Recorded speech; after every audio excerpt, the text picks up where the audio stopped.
Hello दोस्तों, आज के इस वीडियो लेक्चर में हम डिस्कस करने वाले हैं कंप्यूटर का one of the most important topic internet. काफ़ी क्वेश्चंस हमको एग्जाम में इस टॉपिक से देखने को मिलते हैं, तो अच्छे से ध्यान से इस टॉपिक को समझना है हमको। तो चलिए शुरू करते हैं हमारे लेक्चर को। बेसिक से समझेंगे हम। सबसे पहले बात करते हैं कि इंटरनेट है क्या।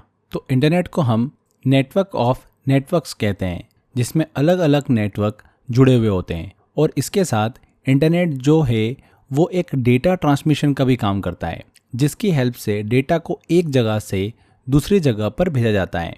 ओके, इसके साथ साथ फ्रेंड्स एक टर्म होती है WWW। इसका फुल फॉर्म होता है वर्ल्ड वाइड वेब। WWW जो होता है वो भी इंटरनेट का एक हिस्सा होता है, जो हमें वेब पेज को दिखाने का काम करता है। इसके साथ साथ इंटरनेट में डेटा को भेजने के लिए वायर और वायरलेस दोनों मीडियम का यूज़ किया जाता है। क्लियर? सोचिए कि आपके शहर में बहुत सारे रास्ते हैं जो अलग अलग जगहों को जोड़ते हैं, जैसे कि स्कूल, बाजार, अस्पताल। हर रास्ते से लोग एक जगह से दूसरी जगह पर जा सकते हैं। इंटरनेट को भी आप ऐसे समझ सकते हैं जैसे कि ये रास्ते अलग अलग जगहों को जोड़ते हैं, वैसे ही इंटरनेट अलग अलग नेटवर्क को जोड़ता है। इसीलिए इंटरनेट को नेटवर्क ऑफ नेटवर्क्स कहते हैं। अब अगर आप अपने दोस्त को एक लेटर लिखना चाहते हैं और उसे भेजना चाहते हैं, तो आप पोस्टमैन का इस्तेमाल करेंगे। पोस्टमैन आपका पत्र एक जगह से दूसरी जगह पर ले जाता है। इसी तरह इंटरनेट भी एक पोस्टमैन की तरह काम करता है, जो कि डेटा को एक जगह से दूसरी जगह पर ले जाता है, चाहे वो आपका ईमेल हो या फिर कोई इमेज हो या फिर वीडियो हो। समझ में आया आपको? तो इंटरनेट क्या होता है? इंटरनेट, हम नेटवर्क ऑफ नेटवर्क्स को इंटरनेट कहते हैं। आगे बात करते हैं हिस्ट्री ऑफ इंटरनेट की। तो इंटरनेट की हिस्ट्री देखें तो हमें 1960 में सबसे पहले देखने को मिलता है कि इंटरनेट का जो डेवलपमेंट है वो USA के डिफेंस डिपार्टमेंट के लिए किया गया था। इसके बाद 1969 में ARPANET, जिसका फुल फॉर्म होता है advance research project agency network, इसकी शुरुआत हुई थी। जो ARPANET था वो रिसर्च के लिए फर्स्ट नेटवर्क था। फिर आगे चलकर 1980 के आसपास इंटरनेट को एक कॉमन पीपल के लिए पहुंचाया गया था। इसके बाद साल 1982 में DECnet, digital equipment components network जो है ये पहला कमर्शियल नेटवर्क बना था। ध्यान रखिएगा, इंपॉर्टेंट है ये DECnet। फिर 1999 में द वर्ल्ड नाम की एक कंपनी ने पहली बार पेड इंटरनेट सर्विस जो है वो शुरू की थी। किसने करी थी? द वर्ल्ड नाम की एक कंपनी थी, जिसे सबसे पहले अमेरिका और ऑस्ट्रेलिया में दिया गया था। और इसके साथ साथ ही यह पहली ISP मतलब इंटरनेट सर्विस प्रोवाइडर कंपनी बनी थी। आगे चलकर 1989 में ही जो टिम बर्नर्स-ली थे, उन्होंने WWW का अनाउंसमेंट किया था, वर्ल्ड वाइड वेब, जिससे वेबसाइट्स और वेब पेजेस को एक्सेस करना स्टार्ट किया गया। उसके बाद 1991 में इंटरनेट का ग्लोबलाइजेशन कर दिया गया और वर्ल्ड वाइड इसका यूज़ बढ़ने लगा। आगे चलकर बात करें कि इंडिया में इंटरनेट की शुरुआत कब होती है, तो 15 अगस्त 1991 में 1991 में इंडिया में इंटरनेट की शुरुआत हुई थी। इसे VSNL कंपनी के द्वारा स्टार्ट किया गया था, जो कि एक टाटा ग्रुप की कंपनी है। ठीक है, तो भारत में इंटरनेट की शुरुआत कब हुई थी? 1991 में हुई थी। VSNL कंपनी के द्वारा स्टार्ट किया गया था, जो कि एक टाटा ग्रुप की कंपनी है। ओके, अब आगे देखिए, कुछ इंटरनेट कनेक्शन को लेकर हम डिस्कस करने वाले हैं, जिसे हम इंटरनेट को चलाने के लिए यूज़ करते हैं। सबसे पहला आता है डायल अप कनेक्शन। तो डायल अप जो है एक पुरानी टेक्नोलॉजी है, जिसमें टेलीफोन लाइन का यूज़ करके इंटरनेट से कनेक्ट होते हैं, और इसमें हम टेलीफोन लाइन का यूज़ करके इंटरनेट को चलाते हैं। इसके कुछ नुकसान भी थे, जैसे कि अगर टेलीफोन लाइन का यूज़ करके इंटरनेट चलाते हैं तो टेलीफोन लाइन बिजी हो जाती है, जिससे कि फ़ोन पर बात नहीं कर सकते थे। ओके, इसे PSTN public switched telephone network भी कहते हैं। किसको? डायल अप कनेक्शन को।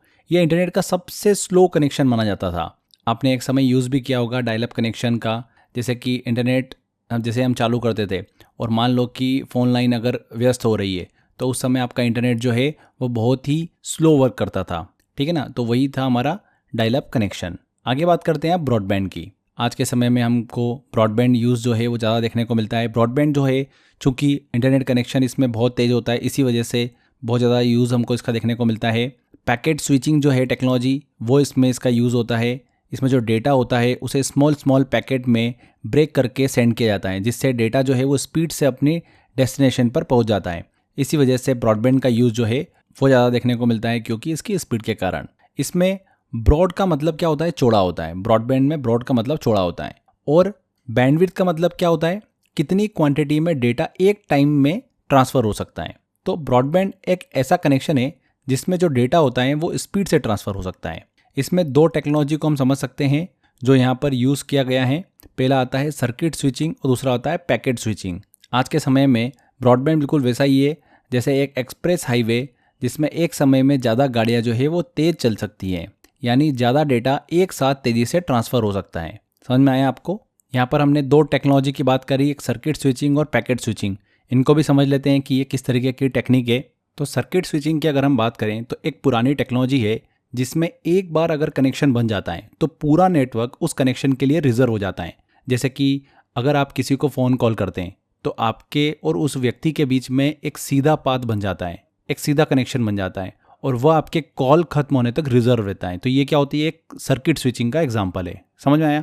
अब पैकेट स्विचिंग की बात करें तो इसमें जो डेटा होता है वो छोटे छोटे पैकेट्स में उसको तोड़ा जाता है और ये पैकेट्स जो होते हैं ये अलग अलग रास्तों में क्या करते हैं, ट्रेवल करते हैं। पैकेट स्विचिंग टेक्नोलॉजी में डेटा ट्रांसफर की स्पीड बहुत तेज होती है क्योंकि ये पूरे नेटवर्क का इस्तेमाल करता है। कुछ फिक्स्ड पाथ होते हैं उन पर डिपेंड नहीं रहता है पैकेट स्विचिंग। जैसे कि आप इंटरनेट पर कुछ सर्च करते हैं तो आपका डेटा अलग अलग हिस्सों में बंटकर जल्दी जल्दी पहुंच जाता है। तो ये पैकेट स्विचिंग का एक एग्जांपल है। ठीक है, तो ये दो टेक्नोलॉजी हमने डिस्कस करी। आगे बात करते हैं ब्रॉडबैंड के कुछ टाइप की, जैसे कि mobile broadband, cable broadband, DSL broadband. तो ये क्या होते हैं इनको समझते हैं। मोबाइल ब्रॉडबैंड की बात करें तो ये आपके मोबाइल फ़ोन पर इंटरनेट देने वाली एक तकनीक होती है, मोबाइल ब्रॉडबैंड। केबल ब्रॉडबैंड की बात करें तो ये सबसे तेज़ ब्रॉडबैंड होता है। इसमें ऑप्टिकल फाइबर केबल का उपयोग होता है जिससे डेटा जो होता है वो तेज़ी से ट्रांसफ़र होता है। DSL ब्रॉडबैंड की बात करते हैं, डिजिटल सब्सक्राइबर लाइन, DSL का फुल फॉर्म होता है। तो ये ब्रॉडबैंड आपके घर की फ़ोन लाइन से जुड़ा हुआ होता है, DSL। एंड सैटेलाइट ब्रॉडबैंड की बात करें तो ये ब्रॉडबैंड जो है सैटेलाइट का उपयोग करके इंटरनेट प्रोवाइड करता है।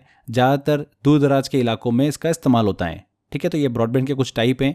चलिए अब आगे हम डिस्कस करते हैं कुछ बेसिक रिक्वायरमेंट इंटरनेट से कनेक्ट होने के लिए। तो सबसे पहला होता है फ्रेंड्स कंप्यूटर। इंटरनेट से कनेक्ट होने के लिए सबसे पहले आपके पास एक कंप्यूटर या फिर कोई भी स्मार्ट डिवाइस जो है वो होना ज़रूरी होता है। ये वो मीडियम होता है जिसके द्वारा आप इंटरनेट का उपयोग कर सकते हैं। सेकंड होता है ISP connection, internet service provider. Internet से जुड़ने के लिए आपको एक इंटरनेट सर्विस प्रोवाइडर ISP की ज़रूरत होती है। अब ये क्या है? ये एक ऐसी कंपनी होती है जो आपको इंटरनेट की सुविधा प्रदान करती है। उदाहरण के लिए भारत में जियो है, एयरटेल है, BSNL है। तो ये जो कंपनी है आपको क्या करती है, इंटरनेट से कनेक्ट करती है। ठीक है, तो ये हो गया ISP कनेक्शन। तीसरा होता है NIC कार्ड। NIC कार्ड का फुल फॉर्म होता है नेटवर्क इंटरफेस कंट्रोलर कार्ड। आपके कंप्यूटर या फिर डिवाइस को इंटरनेट से जोड़ने के लिए एक NIC कार्ड की ज़रूरत होती है। इसे हम नेटवर्क कार्ड भी कहते हैं। इसी NIC कार्ड में मैक एड्रेस जो है वो हमको देखने को मिलता है। मैक एड्रेस का फुल फॉर्म होता है मीडिया एक्सेस कंट्रोल एड्रेस। ये एक यूनिक नंबर होता है जो कि हर NIC कार्ड में मौजूद होता है। ये तब हेल्प करता है जब डिवाइस किसी नेटवर्क से कनेक्ट होता है और उसे वेरीफाई करता है। ओके, मैक एड्रेस का अगर हम देखें फॉर्मेशन तो मैक एड्रेस 48 बिट्स का होता है, यानी कि एक लंबा अल्फा न्यूमेरिक नंबर जो है हमको देखने को मिलता है। इसमें 0 से लेकर 9 तक के अंक जो है और A से लेकर F तक के जो अक्षर हैं, वर्ड हैं, वो हमको देखने को मिलते हैं। यहाँ पर ध्यान देने वाली बात यह है कि हर डिवाइस का मैक एड्रेस जो होता है वो अलग और यूनिक होता है जिससे नेटवर्क उसे पहचान सकता है। तो इंटरनेट से कनेक्ट होने के लिए 3 चीज़ें बहुत ज़रूरी होती है।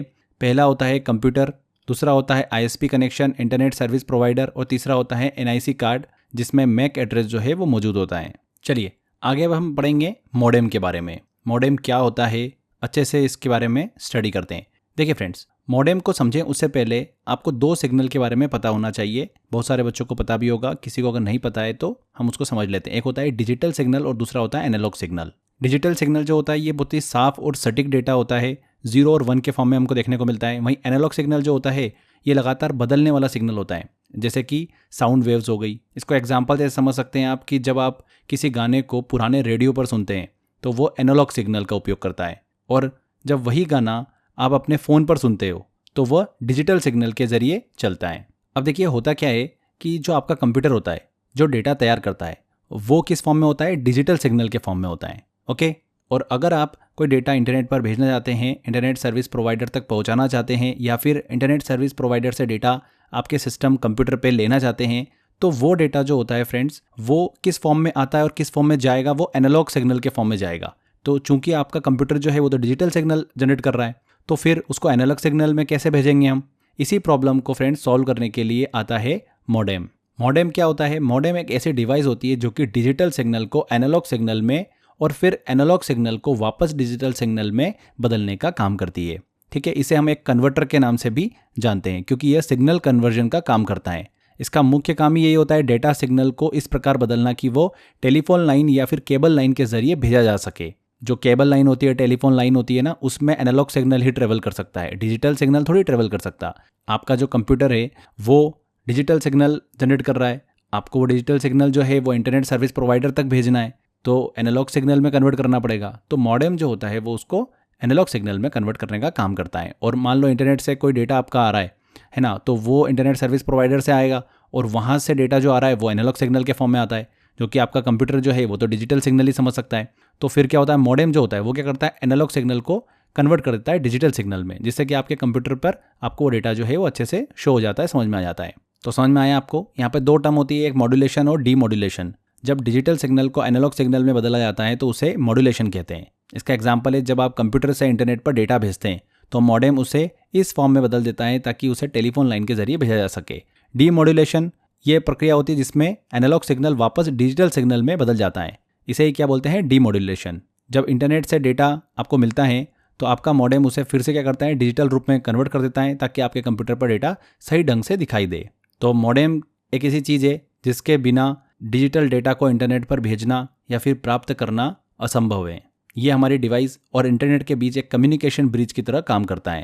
यहाँ पर ध्यान रखिएगा फ्रेंड्स एक चीज़ कि पहला मॉडेम जो है वो 1960 के दशक में विकसित किया गया था, जब इंटरनेट का विकास हो रहा था। आज के दौर में ब्रॉडबैंड मॉडेम्स, वायरलेस मॉडेम्स ये बहुत ज़्यादा प्रचलित हैं, जो कि तेज़ गति से डेटा ट्रांसफ़र करने की हमको सुविधा देते हैं। ओके, आगे फ्रेंड्स अब हम इंटरनेट से रिलेटेड टर्मिनोलॉजी को डिस्कस करेंगे, शब्दावली डिस्कस करेंगे, जैसे कि web browser, URL, search engine, email, ये जो टर्म्स है इन सब टर्म्स को हम डिटेल में स्टडी करेंगे। वेब ब्राउज़र की बात कर रहे हैं फ्रेंड्स, तो ये एक प्रकार का सॉफ्टवेयर होता है जिससे हम इंटरनेट पर वेबसाइट देख सकते हैं। इसे कम्युनिकेशन सॉफ्टवेयर भी कहते हैं क्योंकि यह इंटरनेट से कम्युनिकेशन करता है और वेबसाइट को डिस्प्ले करता है।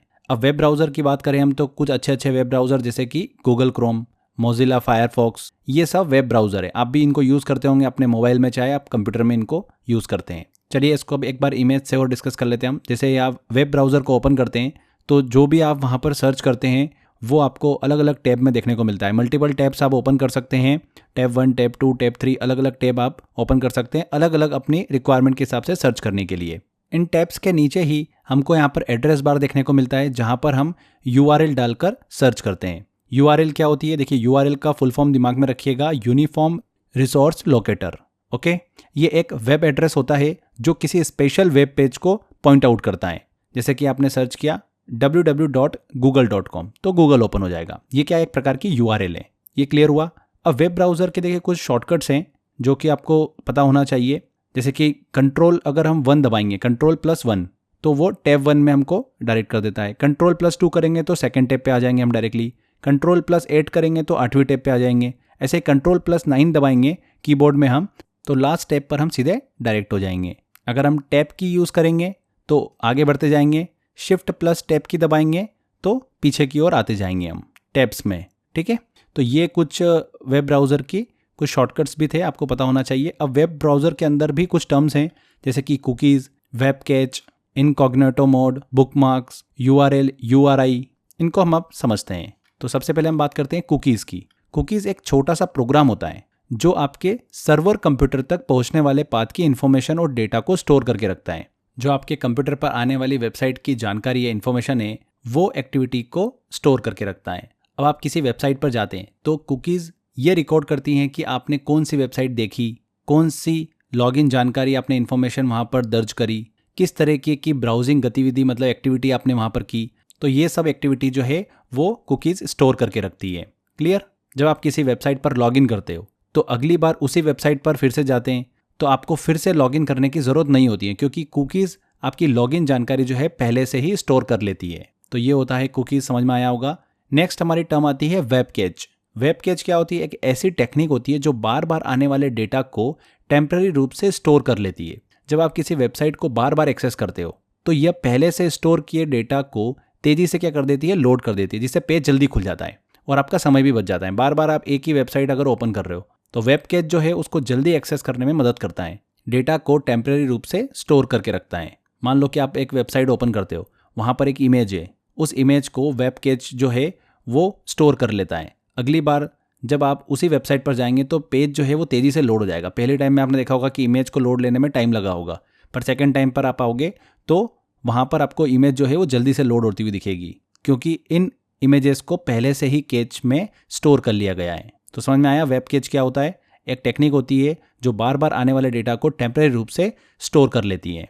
नेक्स्ट टर्म आती है हमारी इनकॉग्निटो मोड, मतलब इसे बोलते हैं प्राइवेट विंडो। इनकॉग्निटो मोड की बात करें, इन प्राइवेट विंडो की बात करें तो ये एक ऐसा मोड है जिसमें आपकी ब्राउजिंग हिस्ट्री, रिकॉर्ड, कुकीज़ कुछ भी स्टोर नहीं होती है। ये मोड उन स्थिति में उपयोग किया जाता है जब आप चाहते हैं कि आपकी ब्राउजिंग एक्टिविटी निजी रहे, प्राइवेट रहे, कोई उसे देख ना पाए। मान लो आपने कुछ सर्च किया, बार बार आप क्रेजी जिगर ट्रिक सर्च कर रहे हो, ठीक है, तो आपके हिस्ट्री में आ चुका है कि क्रेजी जिगर ट्रिक आप सर्च कर रहे हो, बट आप ऐसा विंडो ओपन कर लेते हो, इनकॉग्निटो मोड की बात करें तो वहाँ पर अगर आप कुछ भी सर्च कर रहे हो तो वो हिस्ट्री में नहीं जाएगा, ना ही कुकीज़ में स्टोर होगा, ना ही किसी को पता चलेगा कि आपने क्रेजी जिगर ट्रिक से स्टडी करी या फिर आपने और भी कोई ब्राउजिंग एक्टिविटी करी। तो अगर आपको आपके ब्राउज़र को इनकॉग्निटो मोड में यूज़ करना है तो उसकी एक शॉर्टकट की होती है कंट्रोल शिफ्ट और एन। ये काफ़ी इंपॉर्टेंट है, एग्जाम में पूछ लेते हैं इसको, कंट्रोल शिफ्ट और एन, ठीक है। नेक्स्ट अगला टूल है बुकमार्क। बुकमार्क ब्राउज़र का एक ऐसा टूल है जिससे आप अपनी पसंदीदा और महत्वपूर्ण जो वेबसाइट आपको लगती है उसको सेव कर सकते हो, ताकि आप उन्हें बाद में आसानी से एक्सेस कर लो। अब आपको लगता है कि मान लो क्रेजी जिगर ट्रिक वेबसाइट पे गए, वहाँ पर कोर्सेज में गए और कोर्सेज बाय अक्षय सर पे आपने क्लिक करा। अब नेक्स्ट टाइम भी आपको वहीं पहुँचना है तो फिर से आप क्रेजी जिगर ट्रिक ओपन करोगे, फिर से आप एक सेक्शन में एक्सेस करोगे। तो अच्छा है कि आपने डायरेक्टली वो पेज आपने यहाँ पर सेव करके रख लिया, बुकमार्क करके रख लिया कि सीधे आप वहाँ पर अपने कोर्स तक पहुँच जाओ, ठीक है। मान लो आपने ये कंप्यूटर का कोर्स ले रखा है, आपको इसको एक्सेस करना है, तो आपको क्रेजी जिगर ट्रिक वेबसाइट पे बार बार जाने की ज़रूरत नहीं है। आपने वो जो कोर्स वाला पेज था उसे बुकमार्क करके रख लिया, नेक्स्ट टाइम उस पर क्लिक करा, सीधे आपका वो कोर्स वाला पेज जो है वो ओपन हो गया। तो यही है बेसिकली बुकमार्क, एक टूल है जिससे आप अपनी पसंदीदा और महत्वपूर्ण वेबसाइट को सेव कर सकते हैं, ताकि उनको जल्दी जल्दी आप उनको एक्सेस कर सकें। आपको URL याद रखने की ज़रूरत नहीं होती है जिसका आपको एक्सेस करना है। तो ये 4 टर्म हमने डिस्कस करी, cookies, web catch, incognito mode और बुकमार्क। एक और चीज़ है URL और URI, उसको डिस्कस करें उससे पहले ये जो 4 टर्म हमने डिस्कस करी इसको रिवाइज कर लेते हैं क्विक जल्दी से हम। कुकीज़ आपके इंटरनेट उपयोग की जानकारी को स्टोर करता है। वेब कैच डेटा को टेम्पररी रूप से स्टोर करके पेज लोडिंग को तेज कर देता है। इनकॉग्निटो मोड आपकी ब्राउजिंग को प्राइवेट रखता है। बुकमार्क की बात करें तो आपकी अपनी पसंदीदा वेबसाइट को सेव कर सकते हो, आप बुकमार्क कर सकते हो, ठीक है। तो ये चारों चीज़ें क्लियर हो गई होगी आपको। इसके बाद आगे बढ़ते हैं, URL और URI के बारे में और अच्छे से हम क्लियर कर लेते हैं। URL और URI में अंतर क्या है? देखो, URL का फुल फॉर्म है यूनिफॉर्म रिसोर्स लोकेटर और URI का फुल फॉर्म है यूनिफॉर्म रिसोर्स आइडेंटिफायर। URL एक वेब एड्रेस होता है जो कि ब्राउज़र की हेल्प से किसी भी वेब पेज तक पहुंचने के लिए पाथ को बताता है, जैसे कि https://www.facebook.com/login.php/48। ये एक URL है जो कि आपने इंटर करा एड्रेस बार में। तो ये एक पेज है, वहाँ तक पहुँचने का जो एड्रेस है वो क्या है? ये URL है। इस URL को आपने एड्रेस बार में डाला और आप वहाँ तक पेज तक पहुँच गए। वेब पेज है ये www.facebook.com/login.php/48। चलिए इस URL के अलग अलग पार्ट को हम डिस्कस करते हैं। सबसे पहले आता है HTTPS। तो HTTPS क्या एक प्रकार का प्रोटोकॉल है। प्रोटोकॉल इंटरनेट पर डेटा ट्रांसफर के लिए नियमों का एक सेट होता है, एक रूल का सेट होता है। HTTPS का मतलब है hyper text transfer protocol secure. ये एक सुरक्षित प्रोटोकॉल है जो डेटा को सुरक्षित तरीके से भेजता है, सिक्योर तरीके से भेजता है। इसके बाद हमको कॉलन और 2 स्लैश देखने को मिलते हैं। तो ये प्रोटोकॉल और वेब एड्रेस को अलग करने का एक चिन्ह होता है। नेक्स्ट हमको देखने को मिलता है www। तो इसका फुल फॉर्म होता है वर्ल्ड वाइड वेब। ये क्या होता है? इंटरनेट पर मौजूद सभी वेबसाइट और वेब पेज का एक बहुत बड़ा नेटवर्क होता है। जब आप किसी वेबसाइट का एड्रेस टाइप करते हो, जैसे कि www.google.com या फिर www.facebook.com, तो आप वर्ल्ड वाइड वेब के जरिए उस वेबसाइट से जुड़ते हो। ये वो सिस्टम होता है जिसके जरिए हम इंटरनेट पर वेबसाइट और पेजेस को देख सकते हैं। अब फेसबुक की वेबसाइट है ना, तो वहाँ तक पहुँचने के लिए आपको वर्ल्ड वाइड वेब आगे www लिखना पड़ता है। अगर ऐसा नहीं करेंगे आप तो फेसबुक के पेज पर आप नहीं पहुँच पाएंगे। इसका यूज़ करके ही हम फेसबुक की वेबसाइट तक पहुँच सकते हैं। अब ऐसा नहीं है कि www जो है हर वेबसाइट के URL में ज़रूरी होता हो, लेकिन यह वेबसाइट के पेज को इंटरनेट पर ढूंढने में मदद करता है। नेक्स्ट देखिए, यहाँ पर URL में हमारा वर्ड आता है फेसबुक। तो फेसबुक जो है ये क्या है? डोमेन नेम है, ये वेबसाइट का नाम होता है। यहाँ पर फेसबुक का डोमेन नाम जो है वो वेबसाइट को बता रहा है। इसके बाद है .com। तो ये टॉप लेवल डोमेन होता है। TLD.com का मतलब होता है कमर्शियल डोमेन होना, जो आमतौर पर बिजनेस वेबसाइट के लिए उपयोग किया जाता है। अलग अलग टाइप के टॉप लेवल डोमेन जो हमको देखने को मिलते हैं, .org, .in, तो वो आगे अभी हम डिस्कस भी करेंगे। इसके बाद /login.php/ ये हमको देखने को मिलता है। तो ये पाथ है, एक प्रकार का एक एड्रेस है, एक रास्ता है जो किसी विशेष पेज तक पहुंचने का हमको यहाँ पर रास्ता बताता है। जैसे कि यहाँ पर फेसबुक के लॉगिन पेज पर हम डायरेक्ट हो रहे हैं, उसका एड्रेस बता रखा है, उसका रास्ता बता रखा है। नेक्स्ट है 48। तो 48 क्या एक पार्ट नंबर होता है।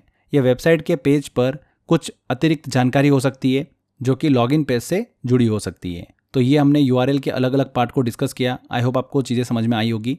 अभी हमने .com के बारे में पढ़ा था कि टॉप लेवल डोमेन होता है, TLD होता है ये। तो अलग अलग डोमेन नेम हमको देखने को मिलते हैं। अगर हम कुछ डोमेन नेम को डिस्कस करें, .com जैसा कि अभी हमने डिस्कस भी किया, कमर्शियल डोमेन होता है ये डोमेन बिजनेस और कमर्शियल वेबसाइट के लिए यूज़ होता है। जैसे कि एग्जांपल देखिए तो amazon.com, ये एक शॉपिंग वेबसाइट है, यहाँ पर .com यूज़ हो रहा है। इसके अलावा .org, ऑर्गेनाइजेशनल डोमेन बोलते हैं इसको हम। ये डोमेन नॉन प्रॉफिट ऑर्गेनाइजेशन जो होती है उनके लिए होता है, जैसे कि wikipedia.org, ठीक है ना। NGO और समाज सेवा वेबसाइट्स जो है वो इनको यूज़ करती है .org को। .edu की बात करें तो एजुकेशनल डोमेन होता है, जो कि एजुकेशनल इंस्टीट्यूट्स के लिए होता है, जैसे कि कोई विश्वविद्यालय हो गया, उनकी वेबसाइट में यहाँ पर हमको देखने को मिलता है। Harvards.edu जैसे कि इसका एक एग्जाम्पल है। .ac की बात करें तो एकेडमी डोमेन है, ये एजुकेशनल इंस्टीट्यूट्स के लिए होता है ये। .co की बात करें तो कॉर्पोरेट कंपनी डोमेन होता है, कंपनीज के लिए होता है, ये यूज़ होता है। .mil की बात करें तो मिलिट्री डोमेन है, मिलिट्री इंस्टीट्यूट्स के लिए होता है। .net की बात करें तो नेटवर्किंग डोमेन है, नेटवर्किंग वेबसाइट्स के लिए यूज़ होता है। .nic की बात करें नेशनल इन्फॉर्मेटिक सेंटर, इसका फुल फॉर्म होता है। ये डोमेन नेशनल इन्फॉर्मेटिक्स सेंटर के लिए होता है, जो कि सरकारी सेवाओं से संबंधित होती हैं। एग्जाम्पल के लिए भारत सरकार की वेबसाइट, वहाँ पर आपको .nic देखने को मिलेगा। .in इंडिया डोमेन है ये डोमेन भारत का रिप्रेजेंटेशन करता है, इसे भारत की वेबसाइट के लिए उपयोग किया जाता है, जैसे कि government.in और amazon.in। तो भारत में अमेजन जो है वो .in करके ओपन होता है, आपने देखा भी होगा अक्सर। .pk की बात करें तो पाकिस्तान का डोमेन है। .uk की बात करें तो यूनाइटेड किंगडम का डोमेन है। .us यूनाइटेड स्टेट डोमेन है। .jp जापान डोमेन है एंड .ae जो कि UAE डोमेन है। तो ये कुछ हमने डिफरेंट फ्रेंड्स डोमेन नेम जो है वो डिस्कस करे। आई होप आपको क्लियर हुआ होगा। नेक्स्ट हमारी अब टर्मिनोलॉजी पे चलते हैं हम। सर्च इंजन, अगली शब्दावली है सर्च इंजन। तो सर्च इंजन क्या है? देखिए फ्रेंड्स, एक ऐसा प्लेटफॉर्म होता है ये जो सर्च करने के लिए काम आता है। आप भी इसको यूज़ करते होंगे अपने मोबाइल फ़ोन में, या फिर आप अपने सिस्टम पे भी इसको यूज़ करते होंगे। गूगल पे भी हम सर्च करते हैं, सर्च इंजन है। गूगल क्या एक प्रकार का सर्च इंजन है। तो सर्च इंजन कैसे काम करता है? सर्च इंजन जो होता है फ्रेंड्स, इसके पास एक ऐसा प्रोग्राम होता है जिसे स्पाइडर या फिर वेब क्लॉर कहते हैं। ये प्रोग्राम इंटरनेट पर उपलब्ध सभी वेबसाइट को स्कैन करता है और उसके कंटेंट को क्या करता है? ढूंढता है। ये प्रोग्राम जो भी वेबसाइट या फिर पेज ढूंढता है उसकी जानकारी सर्च इंजन के डेटाबेस में स्टोर कर लेता है। जब आप कुछ सर्च करते हो तो ये प्रोग्राम उस जानकारी से जुड़ी वेबसाइट या फिर पेजेस को आपके सामने दिखाता है जो उसने पहले से डेटाबेस में स्टोर की होती है। जैसे कि एग्जाम्पल लें तो आपने सर्च किया मान लो गूगल पर, गूगल एक सर्च इंजन है, वहाँ पर जाके आपने सर्च किया कि वेदर इन दिल्ली। तो जैसे आपने ये सर्च किया तो सर्च इंजन क्या करेगा? गूगल आपके लिए इंटरनेट पर मौजूद उन सभी पेजेस की जानकारी जो है वो शो करेगा जिसमें दिल्ली के मौसम की जानकारी दी गई है। तो इस तरीके से सर्च इंजन एक ऐसी टेक्निक है जो हमारी सर्च की गई जानकारी को ढूंढकर हमें दिखाने का काम करता है। नेक्स्ट हमारी टर्म आती है ईमेल, इलेक्ट्रॉनिक मेल। तो ईमेल क्या है? एक डिजिटल लेटर होता है जिसे इंटरनेट की हेल्प से सेंड या फिर रिसीव किया जाता है। इस डिजिटल लेटर को भेजने के लिए आपके पास ईमेल आईडी की ज़रूरत होती है। ईमेल आईडी की बात करें तो इसके डेवलपर कौन है? रे टॉमलिंसन और शिवा अयादुराई। इन दोनों को ईमेल के डेवलपर के रूप में जाना जाता है। इसको हम एग्जांपल से समझते हैं, जैसे कि पोस्ट ऑफिस में हम लेटर भेजते हैं, वैसे ही जीमेल और ईमेल की हेल्प से हम क्या करते हैं? डिजिटल लेटर को भेज सकते हैं। एग्जाम्पल के लिए एक ईमेल आईडी है computer@gmail.com। इस तरीके के फॉर्मेट में हमको ईमेल आईडी देखने को मिलती है। आपकी भी अपनी पर्सनल ईमेल आईडी होगी। इसमें यहाँ पर जो कंप्यूटर है ये क्या है? यूज़र नेम है, और जो gmail.com लिखा हुआ है ये क्या है? डोमेन नेम है। और इन दोनों के बीच जो हमको @ का सिंबल देखने को मिलता है ये क्या करता है? यूज़र नेम और डोमेन को डिवाइड करता है, पार्टीशन करने का काम करता है ये यूज़र नेम और डोमेन का। अब ईमेल की कुछ कंडीशंस होती है। यूज़र नेम की बात करें तो 6 से लेकर 30 कैरेक्टर का हो सकता है ये, जिसमें कोई भी स्पेस नहीं होता है। कैरेक्टर्स आप A से लेकर Z तक और 0 से लेकर 9 या फिर डॉट का यूज़ कर सकते हैं। स्पेसिफिक कैरेक्टर जो होते हैं वो ईमेल में यूज़ करने की अनुमति नहीं होती है, जैसे कि हैश या फिर प्लस, एक्सक्लेमेनेशन मार्क और भी बहुत सारे ऐसे कैरेक्टर हैं, स्पेशल कैरेक्टर, वो आप यूज़ नहीं कर सकते हैं। 2 डॉट का लगातार उपयोग भी नहीं किया जा सकता है। ईमेल जो होता है केस सेंसिटिव नहीं होता है, यानी कैपिटल या स्मॉल दोनों लेटर का उपयोग किया जा सकता है। computer@gmail.com और computer@gmail.com ये स्मॉल में लिखा हो, दोनों ही सही होते हैं। अब ईमेल के कुछ मेन पार्ट्स को डिस्कस करें, जैसे कंपोज, इसका मतलब होता है ईमेल को लिखना।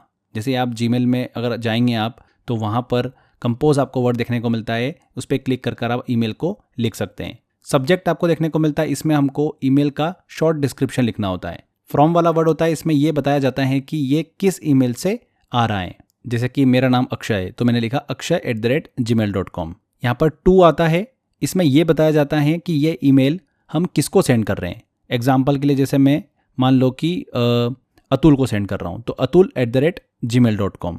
नेक्स्ट हमारा पार्ट है CC, कार्बन कॉपी बोलते हैं इसका फुल फॉर्म है। इसका मतलब होता है कि जब आप किसी को ईमेल सेंड करते हैं तो उसकी एक और कॉपी किसी और पर्सन को भी भेजी जाती है। जैसे कि आपने अगर मान लो ईमेल किया और manager@gmail.com को CC किया साथ में, तो जो ईमेल रिसिपेंट है उसको भी दिखेगा कि ये ईमेल जो है वो मैनेजर को भी भेजा गया है साथ ही साथ, तो जो मैनेजर वाला आदमी है वो भी इसको देख सकता है। ठीक है, एक और आता है वर्ड यहाँ पर BCC, ब्लाइंड कार्बन कॉपी। इसका मतलब होता है कि जब आप किसी ईमेल को सेंड करते हैं तो इसकी एक हाइड हुई कॉपी किसी और पर्सन को सेंड की जाती है। इसमें जो पर्सन BCC में होता है उसकी इन्फॉर्मेशन अदर रिसिपेंट को नहीं होती है। जैसे कि अगर आपने owner@gmail.com को BCC किया ईमेल, तो बाकी लोग ये नहीं देख पाएंगे कि आपने ईमेल ओनर को ये ईमेल भेजा है। समझ में आया आपको? तो ये कुछ टर्म्स है, मेन पार्ट होते हैं ईमेल के, ये आपको पता होना चाहिए। वैसे तो बहुत लोगों को पता भी होता है। कुछ हम ईमेल फोल्डर को भी डिस्कस करते हैं। इनबॉक्स में सारे मेल हमको देखने को मिलते हैं। आउटबॉक्स या सेंड की बात करें तो इसमें वो ईमेल आती हैं जिसे हमने किसी को भेजी है। ड्राफ्ट, इसमें वो ईमेल आती हैं जो हमने लिख तो ली है लेकिन अभी तक किसी भी पर्सन को ईमेल भेजी नहीं है। थ्रेश या फिर बिन की बात करें तो इसमें डिलीट की गई ईमेल जो है वो स्टोर होती हैं। स्पैम की बात करें तो अनवांटेड और जो जंक ईमेल होती है वो यहाँ पर हमको देखने को मिलती है इस फोल्डर में। तो ये ईमेल को हमने अच्छे से डिस्कस किया। यहाँ पर फ्रेंड्स हमारा ये इंटरनेट वाला टॉपिक कंप्लीट होता है। जितनी भी मैंने आपको ये इन्फॉर्मेशन दी है सफिशिएंट है। एग्जाम में यहीं से क्वेश्चन पूछे जा रहे हैं। किस तरीके के क्वेश्चन पूछे जा रहे हैं, चलिए हम कुछ क्वेश्चंस लगाते हैं, आपको आइडिया लगेगा। देखिए पहला क्वेश्चन है, HTTPS का फुल फॉर्म क्या है? HTTPS का फुल फॉर्म हमने डिस्कस किया था, hyper text transfer protocol secure. ये एक सिक्योर प्रोटोकॉल है जो कि वेबसाइट्स के बीच डेटा इंक्रिप्शन और सेफ कम्युनिकेशन जो है वो सुनिश्चित करता है। इसका इस्तेमाल जो है अक्सर फाइनेंशियल ट्रांजैक्शंस और सेंसिटिव इन्फॉर्मेशन के लिए किया जाता है। Hyper text transfer protocol secure. Next question है, कंप्यूटर पर लॉगिन नेम और पासवर्ड का वेरिफिकेशन किसे कहा जाता है? तो कंप्यूटर पर लॉगिन नेम और पासवर्ड का वेरिफिकेशन जो है वो कहा जाता है ऑथेंटिकेशन। ऑथेंटिकेशन एक ऐसी प्रोसेस होती है जिससे कंप्यूटर वेरीफाई करता है कि यूज़र द्वारा दिया गया लॉगिन नेम और पासवर्ड सही है या फिर सही नहीं है, ताकि अनऑथराइज एक्सेस जो है उसे रोका जा सके। क्लियर? नेक्स्ट क्वेश्चन लेते हैं, इनमें से कौन सा वेबसाइट एड्रेस आपको जीमेल की लॉगिन पेज पर ले जाता है? तो हमको यहाँ पर URL देखना पड़ेगी, HTTPS, यहाँ पर देखिए mail.google.com। ये जो एड्रेस है ये आपको जीमेल की लॉगिन पेज पर ले जाता है। अगला लेते हैं, देखिए इंटरनेट के संदर्भ में ARPANET का फुल फॉर्म क्या होता है? तो ARPANET पहला पैकेट स्विचिंग नेटवर्क था जिसे एडवांस रिसर्च प्रोजेक्ट एजेंसी द्वारा विकसित किया गया था। ये इंटरनेट की शुरुआत जो है वो मानी जाती है। इसका फुल फॉर्म ध्यान रखिएगा, advanced research projects agency network. Clear? अगला क्वेश्चन आता है, लगभग हर सर्च इंजन यूज़र प्रोग्राम्स या फिर ऑटोमेटेड स्क्रिप्ट्स को कहा जाता है जो कि सिस्टमेटिकली वर्ल्ड वाइड वेब को ब्राउज करते हैं और उन्हें लोकल रिपोजिटरी में इंडेक्स करते हैं। तो हर सर्च इंजन यूज़र प्रोग्राम्स या फिर ऑटोमेटेड स्क्रिप्ट को क्या कहा जाता है? क्रॉलर कहा जाता है। क्रॉलर्स या फिर बोट वो प्रोग्राम होते हैं जो कि वेब पेजेस को ब्राउज करके उन्हें इंडेक्स करते हैं जिससे कि सर्च इंजन्स रिलेवेंट रिजल्ट जो है वो दिखा सके। तो यहाँ पर क्रॉलर बिल्कुल सही आंसर होगा। अगला क्वेश्चन है, इनमें से कौन सा स्टेटमेंट इंटरनेट के बारे में इनकरेक्ट है? अच्छा क्वेश्चन है, देखिए it is a global network that connects billion of computers around the world. बिल्कुल सही। नेटवर्क ऑफ नेटवर्क्स कहा जाता है इंटरनेट को। इट यूजेस TCP/IP प्रोटोकॉल, बिल्कुल TCP/IP प्रोटोकॉल को यूज़ करता है। It is different from the world wide web, बिल्कुल सही, www से अलग है बिल्कुल। It is a collection of web pages which are access through a browser. ये स्टेटमेंट जो है फ्रेंड्स, ये करेक्ट नहीं है। इंटरनेट सिर्फ वेब पेजेस का कलेक्शन नहीं है। इंटरनेट जो है एक बहुत बड़ा ग्लोबल नेटवर्क है जो कई तरीके की सर्विस प्रोवाइड करता है।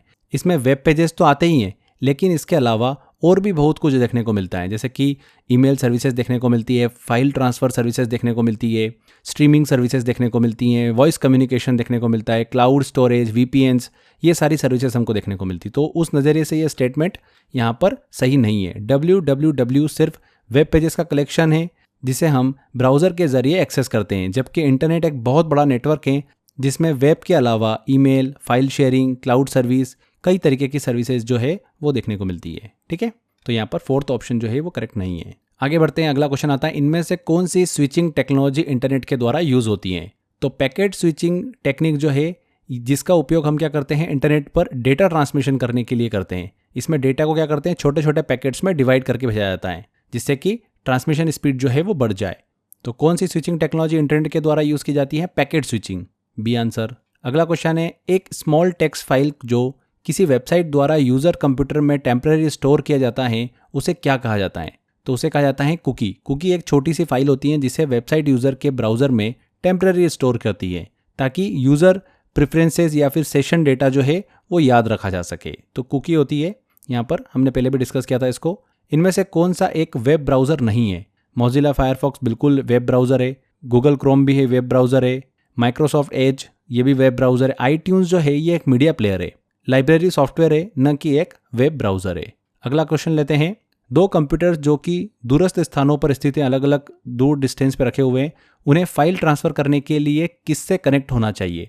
इंटरनेट से, हब से, मॉडेम से, किससे कनेक्ट होना चाहिए? तो इंटरनेट से कनेक्ट होना चाहिए। इंटरनेट के माध्यम से ही कंप्यूटर जो है दूरस्थ स्थानों पर रखे हुए हैं, तो वो फाइल को एक दूसरे के साथ शेयर कर सकते हैं। अगला क्वेश्चन आता है, इनमें से कौन सा एक सर्च इंजन का एग्जाम्पल है? इंटरनेट एक्सप्लोरर सर्च इंजन है क्या? नहीं, है तो ब्राउज़र है। मोजिला फायरफॉक्स भी ब्राउज़र है। ओपेरा मिनी बहुत पहले यूज़ होता था ब्राउज़र, अब तो कम ही यूज़ होता है, तो ये भी ब्राउज़र ही है। गूगल जो है ये एक प्रकार का सर्च इंजन है। नेक्स्ट आता है क्वेश्चन, ARPANET का फुल फॉर्म क्या है? अभी हमने डिस्कस भी किया था, advance research project agency network. ध्यान रखिएगा, ये पहला पैकेट स्विचिंग नेटवर्क था। अगला क्वेश्चन है, वह एप्लीकेशन जो वेब पेजेस को व्यू करने के लिए यूज़ होता है उसे क्या कहा जाता है? तो वेब पेजेस को व्यू करने के लिए यूज़ होता है, उसे ब्राउज़र कहते हैं। सिंपल, ब्राउज़र एक सॉफ्टवेयर है जिसका उपयोग इंटरनेट पर वेब पेजेस को एक्सेस और व्यू करने के लिए किया जाता है। हमने डिस्कस भी करा था, जैसे कि गूगल क्रोम हो गया, मोजिला फायरफॉक्स हो गया, ये सब ब्राउज़र हैं। अगला काफ़ी इंटरेस्टिंग क्वेश्चन है, वेब ब्राउज़र्स और सर्च इंजन में क्लासीफाई करना है हमको। 1 से लेकर 10 तक हमको वेब ब्राउज़र और सर्च इंजन देखिए दे रखे हैं, तो हम इनको क्लासीफाई करते हैं। वेब ब्राउज़र की बात करें तो कौन कौन से हैं, देखिए इनमें फायरफॉक्स वेब ब्राउज़र है बिल्कुल, क्रोम भी है वेब ब्राउज़र, इसके अलावा एज हमको देखने को मिलता है web browser, internet explorer web browser है, सफारी भी वेब ब्राउज़र है, और ओपेरा मिनी वेब ब्राउज़र है। ठीक है, तो 1, 2, 4, 6, 7 और 10 ये वेब ब्राउज़र हो गए। तो बचे हुए क्या होंगे?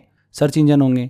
याहू, गूगल, बिंग, डकडकगो, ये सभी क्या हैं? सर्च इंजन हैं। दोनों में डिफरेंस तो आपको पता ही है। वेब ब्राउज़र्स वो प्रोग्राम होते हैं जो कि वेब पेजेस को एक्सेस करने के लिए यूज़ होते हैं, जबकि सर्च इंजन इंटरनेट पर इंफॉर्मेशन सर्च करने के लिए यूज़ होते हैं।